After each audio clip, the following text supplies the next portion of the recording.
Newsfirst Newsline with Faraz Shaukat Ali.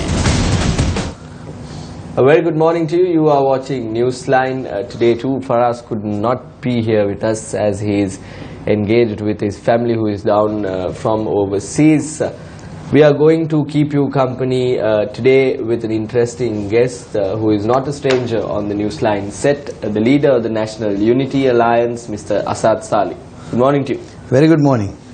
Mr. Salih, let me get to the point straight away.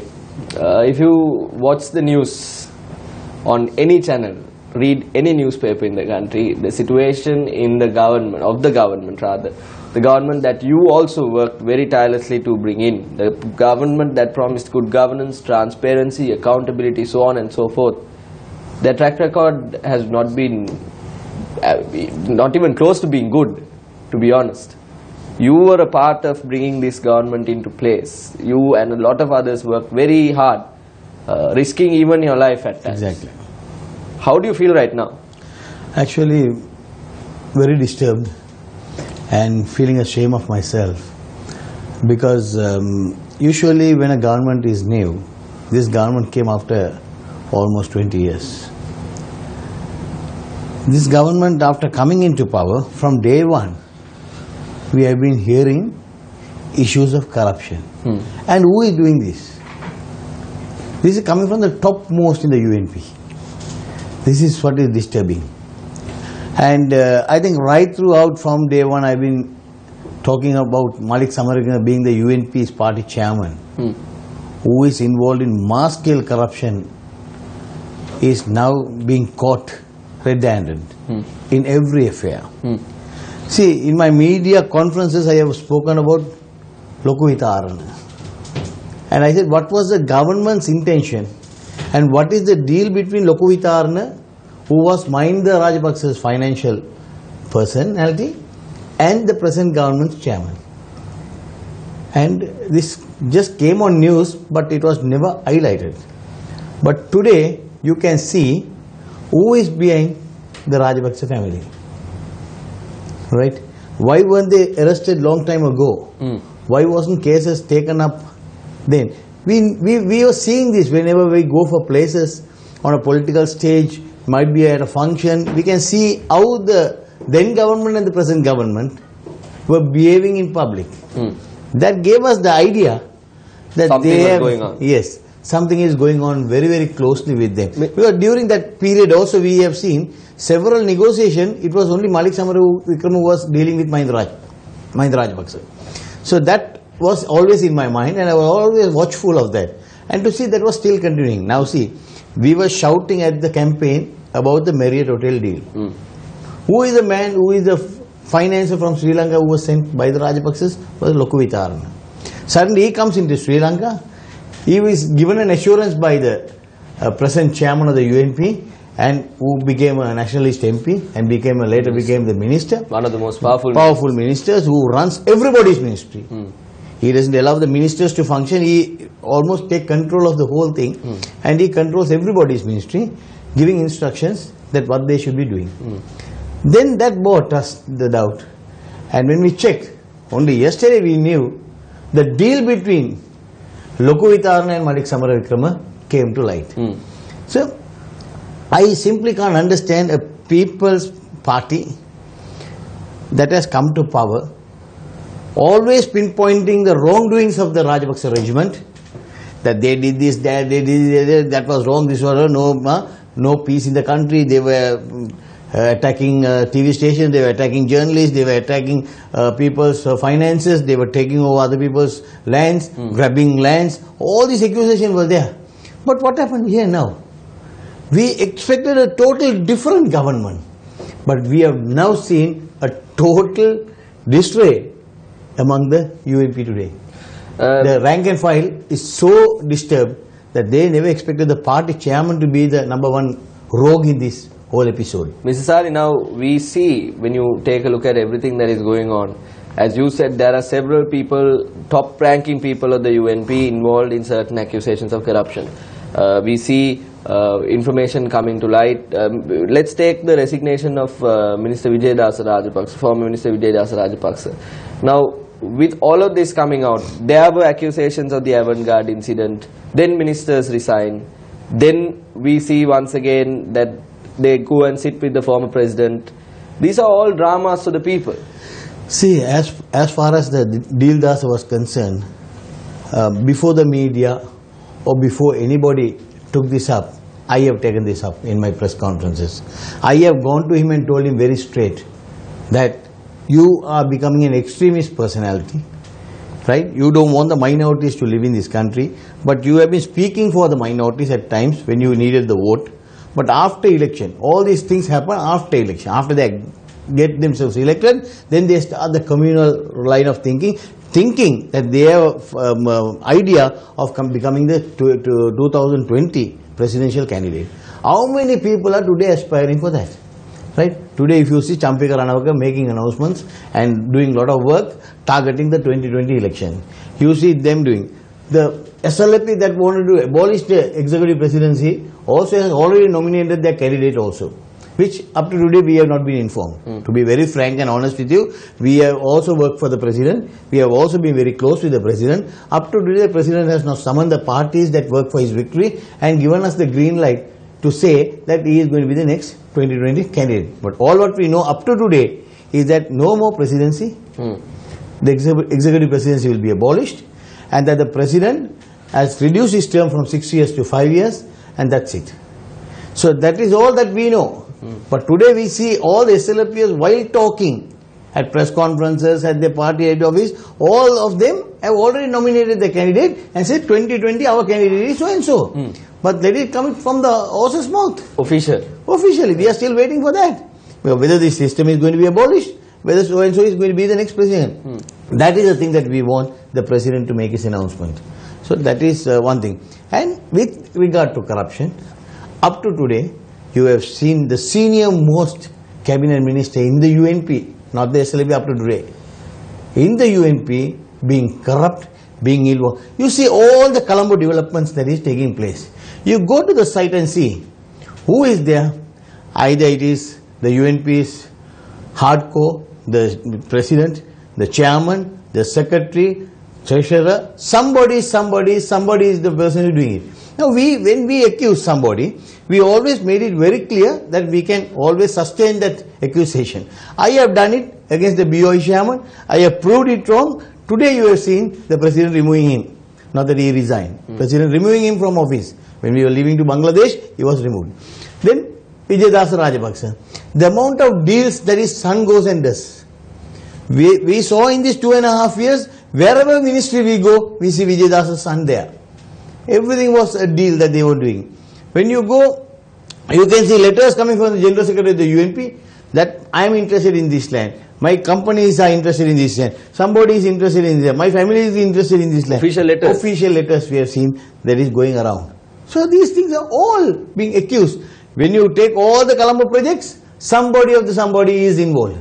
Somebody of the somebody is involved, and that is how people get. So now the investor coming into Sri Lanka has to come with the idea of a 30 or 40% separate Santosam to the hierarchy of the UNP to win over a contract. Right? You can see the ambassadors getting involved. You can see the ambassadors' children getting involved in various businesses. This has been the disarray that we see in this country. So we can't go forward. No genuine investor is coming into Sri Lanka. Nobody is interested. Nobody genuinely who wants to do something good for this country will walk into this country, because they are this present government has become the worst lot. Since independence, if you take, these people are openly corrupt and openly robbing the economy of this country. Mrs. Ali, one interesting point that you raised is that all the allegations that you brought so far, what you said is against the UNP. You mentioned secretary, you mentioned the chairman. All these people are from the United National Party and also senior ministers in the cabinet. Mrs. Ali, it is not, you cannot pinpoint and say, look, the UNP part of the government is doing the fraud. It is the collective responsibility. The government is responsible, am I right? See, what I will tell the public is, SLP is no matter to us as far as I am concerned. Why I say this is we struggled and strived hard to bring the UNP into power. We did not know of an agreement with the president that the UNP is going to accommodate the SLP into the system. Yeah. Only after Maithripala Sirisena winning the presidency on January 8, 2015, after that we see the president inviting a set of SLPs to join the government. That only we knew. Only then there is something inside. Then they bought in. That was the 100-day government. That went off. And you see the people's reaction. Soon after that happened in that 100-day, the next election, people vote against all the ministers who were in that government in the SLP. Right? And that was the campaign by Mahinda Rajapaksa also. Though President was very adamant and said no nomination for Mahinda Rajapaksa, he is gone, he has to retire and get lost. That was there. But the seniors in the SLP who agitated with the President and said no, let him be Candidate. a candidate at least, let him be an MP at least, that will bring strength to the party. But did that bring strength? No. It broke Again, the SLP into two. Broke the SLP into two. That was a very big contract that Mahinda Rajapaksa did after handing over. Now see the controversy that is coming up now. 2.5 years later, Mahinda Rajapaksa now comes on TV and says, I am the leader of the SLP. I have not given it to anybody. And now I am going to give it to anybody. I will be there and I am still there. So it's disturbing news for the SLPs, not to us, to the SLPs, as to what the hell is going wrong. Because now the SLPs are talking that argument, I don't agree. I saw Vijay Munisoisa, my good friend, making a statement to see the constitution of the SLP is very clear. When a president is elected, he automatically becomes the leader of the SLP. But that argument does not arise here. Why not? Because Maithripala Sirisena resigned as the SLP General Secretary and contested this presidential election as a common candidate and as an individual personality. Only because of that did we worked. If he had been the SLP's candidate or SLP General Secretary and contest, he would have not been the So according to you, who is the chairman of the SLP now? That argument does not arise. My point is because they are trying to bring that argument into this. No. My argument is this. President Maithripala Sirisena won this election only as an independent personality in the name of Maithripala Sirisena. No party affiliation. Former General Secretary of the SLP. After winning, Mahinda Rajapaksa's corruption was so high, he wanted some shadow. So he came into the shadow of Maithripala Sirisena and they met at the Speaker's house only to see that Shiranti Rajapaksa does not go to the CID but a statement be recorded at the Speaker's house. That was the first deal. That night the SLP's leadership, the senior ministers who went to the Speaker's house were all kept downstairs. And it was only Maithripala Sirisena, President Sirisena, Mahinda Rajapaksa and Chamal Rajapaksa that went up for negotiation. At that point he says, Maitri, you take over the SLP and run this. That is all that he said. And subsequently the annual convention came where Mahinda Rajapaksa was at and the leadership was given to Maithripala Sirisena. That is the truth. Not to bring that argument that the constitution says that he becomes the leader. No, but he can't be the leader at that point. There is a letter sent by the former president to the current president. After that, all that comes after. At that he says, I wish you to take over the party. I wish you all the very best to take them. Definitely. What we say is, all that is true. But the argument that the SLP MPs and the ministers are putting up is wrong. Legally, that is wrong because he does not hold that status of a SLP candidate. Right. So this is what I said. So now the argument and why now after 2.5 years? Why after? Exactly. Why after? My question is why after 2.5? Because somebody has advised him to go legal. Some legal luminaries, in this country, most of the legal luminaries start working after everything is gone. They start to create more problems. So they give him the idea that, come on sir, you are the person who was elected, you are the president of the party, you have not been called for an election, no, Maitri did not contest an election inside the SLP, but how this happened, also. So the whole country knows SLP's leadership was handed over to Maithripala Sirisena in a platter, right? He took it on from there in 2.5 years, sustaining the party, not allowing it to break. Even still the last minute they were trying to bring in the Rajapaksas into the system. But from the beginning I have said, these rogues will never join Maitripala. Whoever who are in the joint opposition are A-class criminals. This is why they bring no confidence motion and over again. Now even Ravi Karunanik's no confidence motion, not that the JO can win. Not that they can win. They bought it as a pressure point. At that point, that the UN, Ravi Karunanik as a personality decided that he should leaving room for whatever accusation is there. Now people, as others may say, they will say, no, we will wait till the final conclusion because you're innocent unless found guilty. If you go by that, then you have to wait and see whether Mr. Karunanik will be found guilty. But here that is not the case. They have resigned.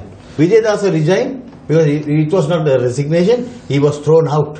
Now, is the JO going to bring another no confidence against Malik Samarikrama? It will never come. With the point you brought in regarding the SLFP and the President Maitripala's, a viewer has sent us a message saying Maitripala's resigned from the SLFP secretary's post. You are correct in that. But did he resign from the party membership? If he has not resigned, then the present situation does not arise. Even then, he is wrong in that because he resigned as the General Secretary. I also do not know whether he resigned from his membership, but as long as he is no more in the SLFP as a General Secretary also, for us he is a common candidate. The whole country voted for Maitripala, not to the SLFP. If that was the case, the people would have never voted Maitripala Srisena to become the president. I want to ask you an important question, Mr. Sali. Now, we know that people are trying to, or people still have hope in the current president to do the right thing. We saw this when the Presidential Commission was appointed and people still commend him for the decision he has taken. And the flip side of it, people are trying to tarnish the name of the president. This has been going on throughout. Exactly. I want to focus your attention on the resignation or the removal of Minister Vijay Dasa Rajapaksa. As you pointed out in the first few minutes of our program, there seems to be some form of connection between Prime Minister Ranil Wickremesinghe and former President Mahinda Rajapaksa. This is evident as to what is going on. Is Minister Vijay Dasa, former Minister, I beg your pardon, Minister Vijay Dasa's removal one of these deals that have taken place so that the president's name would be tarnished? Because the situation in the outside where the general public, former Minister Vijay Dasa Rajapaksa was a Buddhist friendly, pro-Buddhist, his leadership was towards the Buddhists. And was this an effort to tarnish the name of the president? Because we did not see the Prime Minister asking Minister Vijay Dasa to resign. The UNP went to the president and asked Minister Vijay Dasa to be resigned. So what went there? It didn't happen like that. The UNP backbenchers first decided that he should be thrown out. Then they brought it before the working committee. Then it was brought by the UNP group meeting. So it was a unanimous, I think first time in the UNP's history, I think, this type of situation where a cabinet minister and a party stalwart who has been removed from office is first in the UNP's history, was completely removed. And later they met with the president. Only after the UNP sent the letter to the president that we have removed him. So the president also, whatever affection he might have with Vijay Dasa, as you call the Sinhala Buddhist line, that also president can't help, because the agreement is between the UNP and the SLFP that this lot of ministers will be ours, this lot will be yours. So all decision taking on these ministers will be the prerogative of the UNP. So that happened, he was thrown out. So president has to only sign. President can't say I will resist this, I want Vijay Dasa to continue. President can't say that, because that is an agreement with the two major political parties. So that is all president had to give. As to the communal state, now see, I have always been telling the stand that Vijay Dasa took after assuming duties as a minister and especially interfering into the affairs of the Attorney General Department. Nobody in this country would love this happening. We have today seen the pressure that is brought by the so-called minister to the judges. Judges being called and told to do this, not to do this, not to do that. And even we have seen a few judges going from the back door to the Ministry of Justice.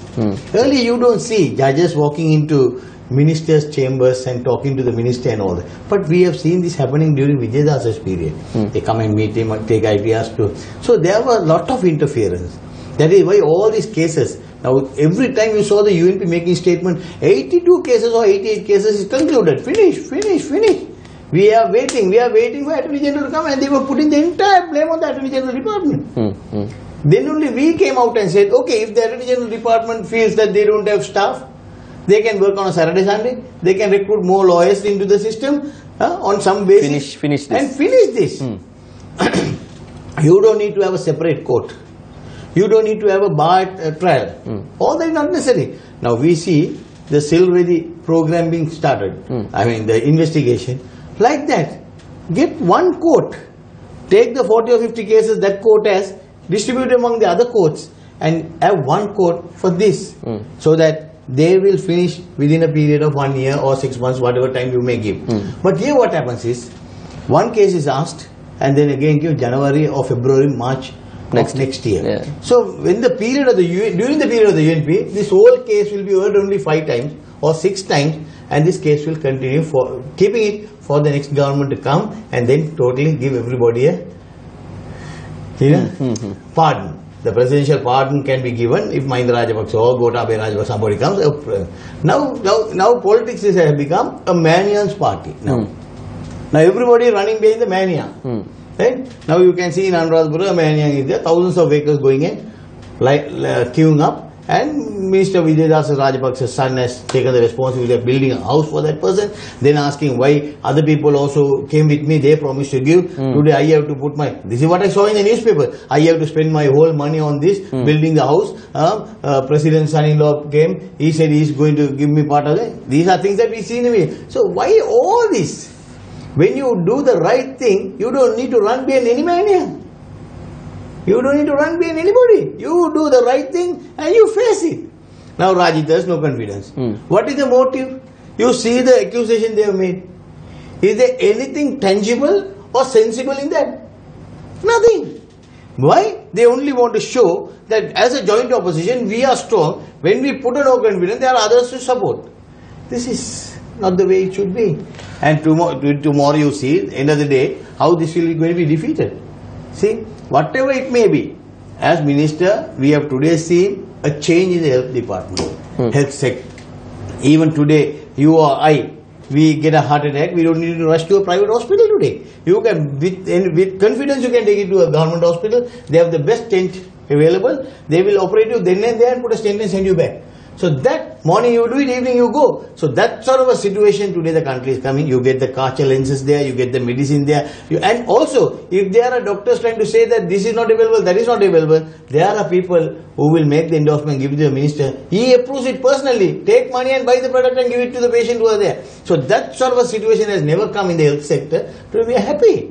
There might be a few things going wrong and all that. Every minister, everybody has their own weaknesses, own problems. Yeah. But here, this no confidence has been lined up in a total wrong manner. It's only just to arrest or bring sling mud at an individual. Very, very quickly, God willingly, I hope that either you or me will not have to go to the hospital and we should. All these years we are not gone. Only time I went was a few criminals cut me. Yes. I was, unfortunate incident. Yes. I was still in hospital and God saved my life. So thank God for whatever it is. And today we hope that does not happen. Very, very quickly, Mrs. Ali, I want to ask you another question. We touched on this, the joint opposition now. The role played by former Minister, parliamentarian Vimal Weerawansa in all of this. There seems to be, as you said, the joint opposition seems to be creating a trend now where they're bringing a no confidence motion against someone, hoping either they said that someone resigns or, you know, they can't win. They want to just only sling mud at a person so that he will resign immediately. That sort of a situation they are trying to bring. So we are not going to give room for that. Why don't you bring corruption against Malik Samari? No confidence against the chairman of the UNP. By the UNP's backbenchers also must now think of that. No, if they can bring against Vijayadasa Rajapaksa, the same people must bring no confidence against Malik Samaravikrama. This is number one in the agenda of the UNP. UNPs must now get up. It's enough. you have to put your government right. It's not the SLP that will come and talk about this corruption. It is a grassroots UNPS that have to get up and say, "Apita me sabapatuma epa. Meya tama UNP ka ballet enne ka nayattue." See, you also see, because the deal with Rajapaksa, Malik was the person who was handling even during Rajapaksa regiment. You saw today Ranil Wickremesinghe will not be the leader of the UNP if not for Rajapaksa. It is Mahinda Rajapaksa who kept on saying, Ranil innakang api denano. That was their theme. And they kept Ranil in the seat only to see that they keep winning. It was the change that came because it was none other than Ranil who was the candidate. But if not for Maitripala, they would have not won this election. But very recently we saw this whole deal that happened in front of the CID where former First Lady Shiranti Rajapaksa was brought in and people were brought, and then there was... What was that incident? See, I also told, no, why when you call a joint opposition MP or some minister or lady, First Lady, if you bring them to be questioned on a murder. Now this is Tajuddin's murder. Why are we accusing the government? This government came 2.5 years up to today. The doctor, even Attorney General Department is telling us, we have moved in the matter today or tomorrow. I think your news only said that. Today or tomorrow, the doctor JMO who did the postmortem on Tajuddin and who was holding on to all his spare parts will be brought to justice. It was on news. What happened? Even today is not arrested. So who is stopping this arrest? Who is stopping this arrest? Why are they doing this to Tajuddin? Let it be Tajuddin or Silva or Dharmalingam. Everybody must be looked at. Justice should be equal. Justice has to prevail. So they arrest. And when you bring the joint opposition fellows into the CID or bribery, why is the masses being bought in buses? So why don't you trace the buses that came in? Why don't you all film all the buses? You all have it. Yeah. Right? Go to them. Who paid the money? All money that has been robbed by the people. The people's money is again and again spent against the people. People who voted for a good governance. So the good governance cannot function because the rogues are running the government. Right? So we want the UNPS, the grassroots UNPS must think, what are we doing? Are we doing the right thing? We got this fellow. And who this Malik Wickremesinghe is? Just an ordinary businessman. Today a multi-billionaire. Right? He gets out of his company and put Lokuvitarna into it. Right? So this very clearly shows. So the UNPS now will have to get either the chairman resigns before the no confidence by the people. The UNPS will have to bring or inform Mr. Wickremesinghe, please for God's sake remove the chairman of the UNP who is a wheeler dealer or any other person who is holding office as the mayor of Colombo or former mayor of Colombo or the secretary of the UNP. All these wheeler dealers must be thrown out. If you want the UNP to be corrected and for the UNP to go on the right track, you have to see that this is done.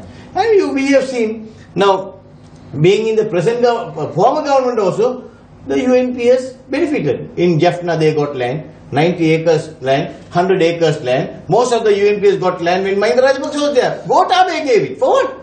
To keep them. And do you know, SLP is in a crisis. I mean, after the JO broke. Now, there is a UNP who is talking to the Rajapaksa family not to fight. You know that? He comes all the way from abroad. He comes all the way from abroad, ambassador. He comes, he talks to the Rajapaksa family. If you fight, you can't come to power. Why don't you? Who is this? That's what I say, who comes from abroad, who is an ambassador, so a former mayor of Colombo, who is a wheeler dealer, who is talking to the Rajapaksa family. For what? For what? Say, no, if you all fight, Namal can't be. Then, no, today he has done his job receipts. Now they have you were a deputy mayor in the Colombo Municipal Council as well. That is why I can do all this. Because my hands were very clean. Yes. Up to today, no accusation. Mahinda Rajapaksa put me inside bars and then he started investigating who Azad Sal is. He couldn't find anything. This is why I had the guts to tell Vijayadas Rajapaksa when he started attacking me. Azad Sal ke mail gaak pa tollanda ba Vijayadas kela. I can say that to anybody for only that. Because I know what I am doing. Right? I am very, very clean in that and I will not allow anybody to. So if according now this Rajapaksa family, now they say, okay, finally they have agreed on Gotabaya Rajapaksa. because they say 2020 Gota will come. After that 5 years, Namal can take over. So he has been able to bring about a settlement in the Rajapaksa family. 90% it's all done, it seems. This UNP broker is negotiating. So this is the state of affairs in the UNP. Deals within deals. So how can a party prosper? How can you have people holding position and doing this wheeler dealer on behalf of the Rajapaksa family? So and they come to president and say, sir, we are with you. The president also must understand whom is he moving with, who are the people behind. This is where Mr. Premadasa went wrong. Mr. Premadasa is known as a people's man. Today, had he lived, nobody would be close to him. Today that would have continued and Sri Lanka would have gone somewhere else because he was a people's president. It was the wrong people who were sitting right round and misleading him. If that was not the situation, today President Premadasa still continues to be the president of this country because the people loved him, people liked him, people wanted him to be there. So thereby we tell Sajit also, you be your father, not just an ordinary Sajit. You are the son of Premadasa, a street fighter who fought for the rights of the people, who fought within the UNP for corruption, who fought the big Colombo 7 people, and he was able to prove as a people's president, a president who came from Keselwatta was elected the president of Sri Lanka. Thank you very much, Mrs. Ali, for being here with us and being so open and candid. It is always interesting to have a person like you on the show because of the amount of details that you reveal and the level of the expression power, if I may say it right. Thank you very much once again. We will be joining you tomorrow as well, same time, same place. It will not be me who will be joining you. It will be the original host of this show, Mr. Faraz Shaukat Ali, joining you tomorrow. He will finish his inquiry with his wife today and then come tomorrow. Yes, his wife and his child is traveling abroad today in fact, and they will be overseas. Thank you very much once again for watching us. Stay with us. We are News First. We will be bringing you all the details of all the corruption that is happening as and when it's revealed to us, and we will not withhold any information regarding to anyone. That is a promise that we make. Thank you very much.